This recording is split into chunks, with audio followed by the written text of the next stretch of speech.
The two chambers of the National Assembly will resume plenary session tomorrow after 10 days break.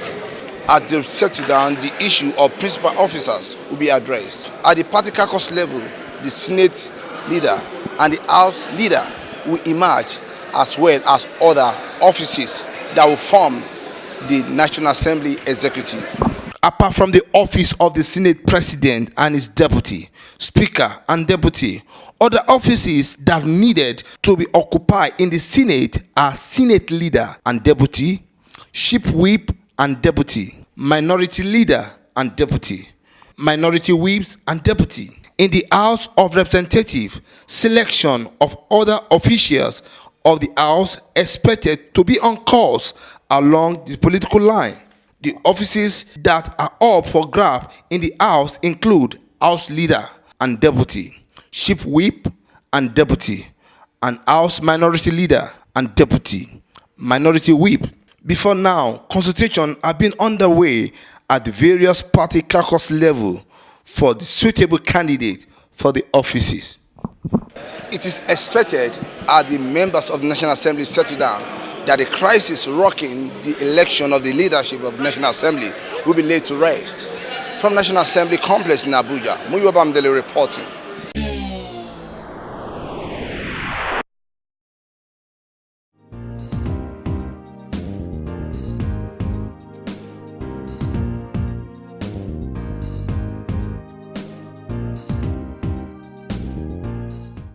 When it comes to health insurance in developing countries like Nigeria, those in the rural areas, rural communities always have challenges to assessing these health benefits that is supposed to be meant for the underprivileged in most cases. But the National Health Insurance Scheme has brought the campaign to a local community in Lugbe, a suburb of the FCT, where people can now have access to it. In order to increase the awareness and easy access to healthcare for all, in line with Universal Health Coverage mandate, the National Health Insurance Scheme (NHIS), in collaboration with development partners, have launched a community-based health insurance program in Lugbe community, one of the satellite towns in the Nigerian federal capital, Abuja, with the aim of ensuring that affordable health services gets to all. Speaking at the flag-off ceremony, the Executive Secretary of the NHIS, Dr. Femi Akingbade, said the scheme is on course to achieve the universal health coverage come 2025. One of our key driving forces as an organization is the presidential mandate that was given to us to achieve universal health coverage by the year 2025. As the main hub of the nation's efforts in this regard, NHIS wishes to reassure the people of the country of their unwavering commitment of the scheme to this national goal, in the light of our confidence that this target is not only achievable, but it is something that we can actually fast track to achieve even before 2025. In this respect, it is notable that we are well on course, considering the constantly increasing demand from communities and a large spectrum of stakeholders across the country for partnership and support from the scheme within the scope of our various programs. Representatives of one of the development partners, Rotary International, Dr. Mike Omotosho, says that the choice of partnering with the scheme is in line with the core values of Rotary International, which is aimed at ensuring that healthcare gets to the grassroots. Currently, we're taking the right step in the right direction, because you will notice that over 70% of our people are in the informal sector, and that is the part that suffers the most, ironically. That is the part that cannot afford to go outside the country to access adequate health care. So when the National Health Insurance Scheme makes facilities like this available and partner with organizations like Rotary International, then we're actually moving closer to accessing this. One of the beneficiaries, Mohammed Dantini, an inhabitant of Lugbe community, also shares his optimism about the scheme. I feel very happy today. Lugbe community are very happy because the issue of health is the issue first before anything. National Health Insurance Scheme are here today to launch the scheme for the community to have less expenses in everything health. If you register with 1,000, you are going to be cared for a good 1 year. You have heard from Mohammed Dantini. He is physically challenged and he is telling you that it is easy for them to access health with the National Health Insurance Scheme. From Lugbe community, a suburb of Abuja in FCT, I am Festus Ejiroge Nefifen for Ben Television.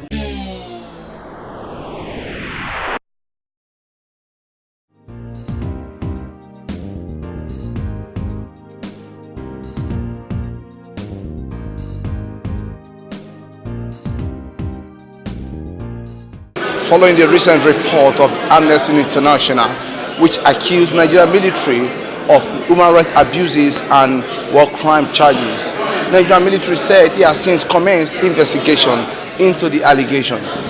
On the 3rd of June 2015, Amnesty International came out with a report which accused Nigerian military of gross human rights abuse and extrajudicial killing in the ongoing campaign against Boko Haram in the northeastern part of the country.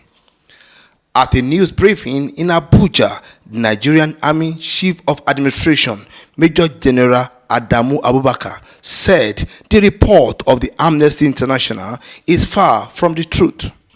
Major General Abubakar explained that there was nothing new in the allegation made against the military in the latest report when compared to 2011 of Amnesty International reports.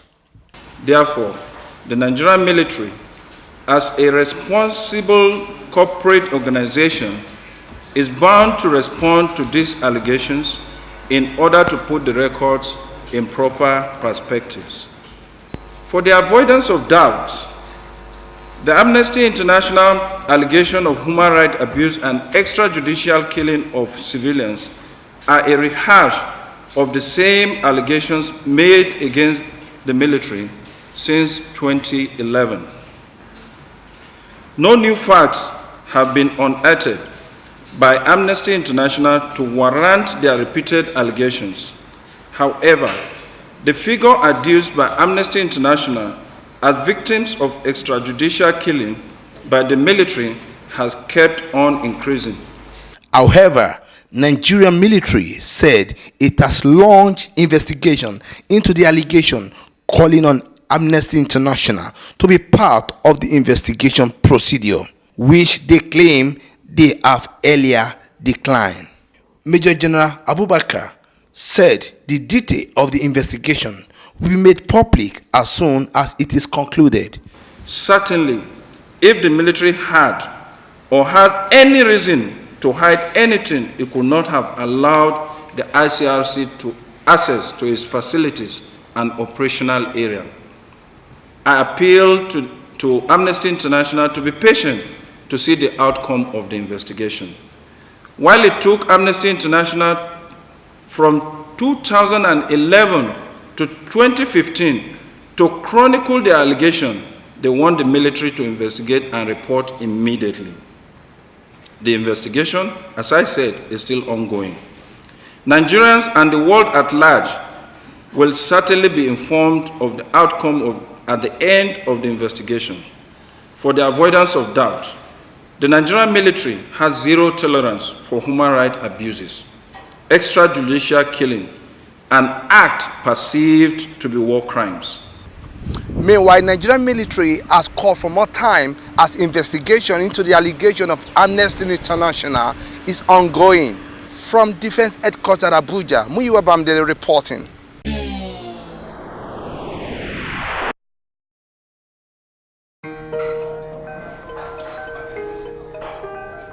Hi, Mike. Babe, it's been over 12 hours. Are you done thinking about it? Is the answer yes? Convince me. I know how much confidence style mean to you. Let me take you somewhere. What's that? A superior leading international hospitality chain in the heart of Africa. And? They offer very distinct services. Their meeting halls and all their hotels offer conference solutions that can help plan a perfect function for any occasion. They feature outdoor catering and provide services for any size event. Keep going. You got me thinking now. The beauty, the decor, and the views. It's the hotel experience you always dream dreamed of. They have up-to-date entertainment and a variety served at the fast food restaurant and snack bar. Oh, and don't even get me started on the garden bar or the nightclub. You would have everything you need within your reach without having to go out. Wow. So what if I want to cook? They got you, babe. The rooms are thoughtfully furnished with facilities that aid proper cooking, just like you would at home. Where is this place? And it's sweets. Wow. So, will you marry me? Yes. How can I refuse? Not Sweets, a colorful affair.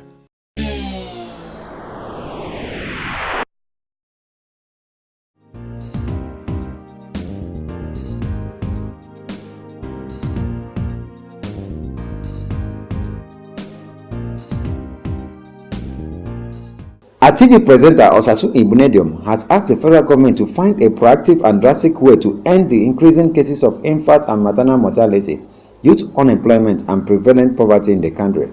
Osasu made this known to journalists at the formal launch of her humanitarian and personality television show in Abuja.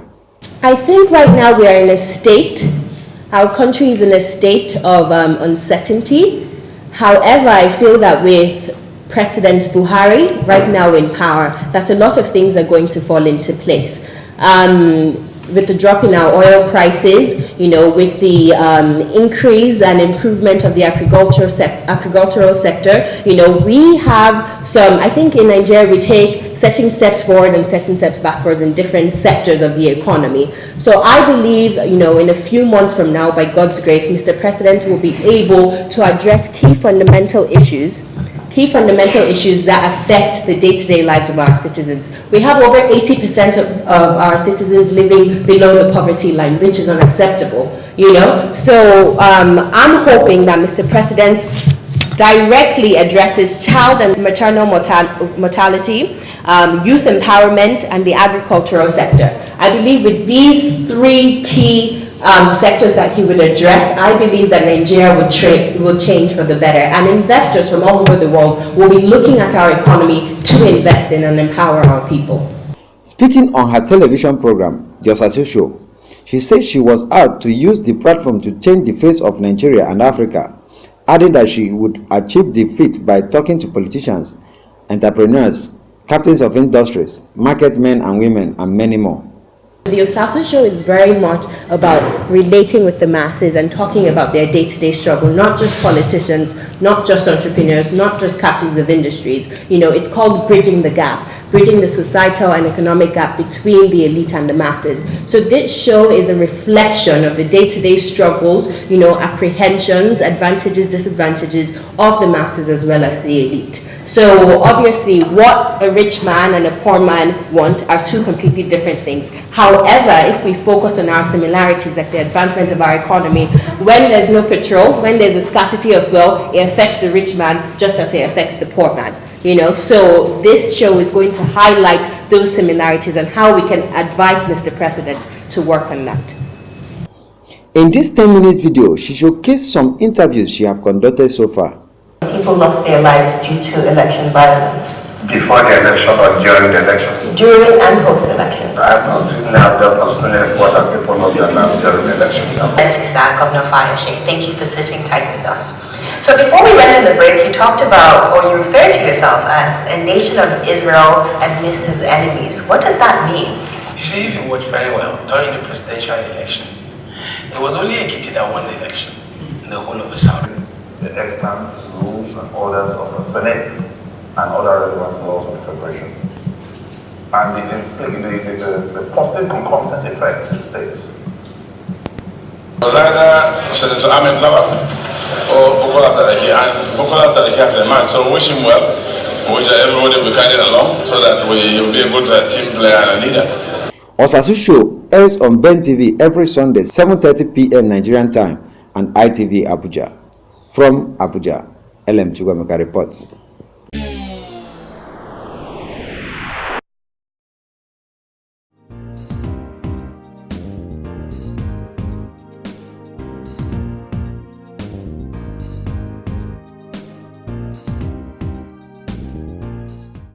The Central Bank of Nigeria has disbursed a total sum of 6.9 billion naira to 5 gas suppliers, one power generation company, and one power distribution company. The amount, which is the third in the series of disbursements made under the 213 billion naira Nigeria Electricity Market Stabilization Facility, brings the total amount given by the CBN under the facility to 64.62 billion naira. Out of the gas companies that benefited from the 6.9 billion naira, Chevron Nigeria Limited received the highest amount of 2.04 billion naira, followed by Shell Petroleum Development Company 965 million naira. Other beneficiaries of the fund are Pan Ocean Limited, which got 230 million naira, Seplat 739 million naira, Nigerian Petroleum Development Company 407 billion naira, Niger Delta Western 852 million naira. Similarly, Ibom Power Generation Company received a sum of 1.7 billion naira, while Eco Distribution Company received a sum of 4.4 million naira. Speaking during the disbursement of the fund in Abuja, the CBN Governor Godwin Emefiele told representatives of the gas firms that the amount represents debts by the power sector in proportion to the obligations to repair the facility by the 5 discos that have so far signed up for the facility. He said the disbursement of the amount became imperative since the major reason for the low power generation by the generation companies was inadequate gas supply.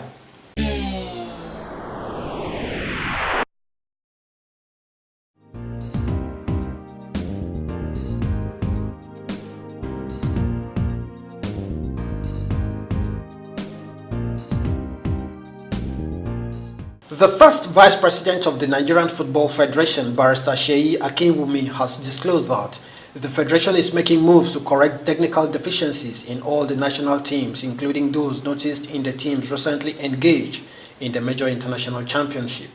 Akinwumi said this against the background of the inability of the Under-20 Flying Eagles and the senior women team Super Falcons to meet the expectations of Nigerians at their respective FIFA World competitions.